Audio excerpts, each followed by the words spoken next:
মূল্যস্ফীতি যোগ করি তাহলে আমি বলবো যে এটা খুব বেশি বরাদ্দ হয়েছে তা নয়। অর্থনীতিতে কৃষির অবদান যদি 7-8% করা যায় তাহলে এটা আমার মনে হয় যে আরো ভালো হতো। প্রায় 40% কর্মসংস্থান এই কৃষিকে কেন্দ্র করে। কৃষিতে যান্ত্রিকীকরণের প্রায় প্রাথমিক পদক্ষেপগুলো আমরা সেই সময় দেখেছি।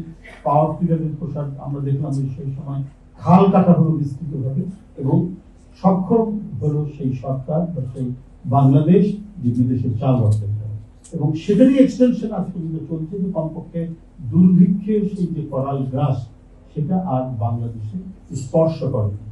এটা হচ্ছে একটা বড় দিক। তো আমি তারপরেও বলবো যে কৃষি বাজেটে যেটা 43,000 সামথিং যে বাজেট বরাদ্দ করা হয়েছে গত বছরের তুলনায়, সেটা 37,000 সামথিং ছিল। কিন্তু যদি আমরা এর সাথে মূল্যস্ফীতি যোগ করি তাহলে আমি বলবো যে এটা খুব বেশি বরাদ্দ হয়েছে তা নয়, কিন্তু একটা ভিশন আছে যে আমরা ক্রমান্বয়ে আমরা মানে এটাকে এগিয়ে নিয়ে যাবো, কৃষিটাকে বড়ভাবে নিয়ে যেতে। তো সেই ক্ষেত্রে আমার মনে হয় যে মানে অর্থনীতিতে কৃষির অবদান যদি 7-8% করা যায় তাহলে এটা আমার মনে হয় যে আরো ভালো হতো, যেটা আমি মনে করি। এখন প্রায় 5-6% মধ্যে আছে, এটা 7-8% মধ্যে নিয়ে যেতে পারলে এটা খুব ভালো হতো এই বাজেটের মধ্যে। কারণ এখানে যারা বক্তব্য রেখেছেন তাদের অনেকের ক্ষেত্রে দেখেছি যে এখনো প্রায় 40% কর্মসংস্থান এই কৃষিকে কেন্দ্র করে টোটাল জনগোষ্ঠী। এইটা যদি হয় তাহলে তো এটার উপরে একটা ট্রাস্ট, একটা বড় ধরনের গুরুত্ব এখানে দেওয়া উচিত।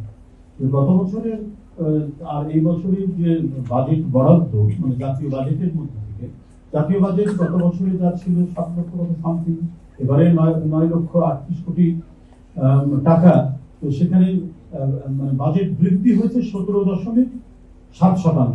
সেই তুলনায় কৃষির যেটা বৃদ্ধি হয়েছে সেটা খুব বেশি না। তো সেই কারণে আমার মনে হয় যে এখানে আরো বেশি লক্ষ্য দেওয়া উচিত, লক্ষ্য অর্জন করা উচিত।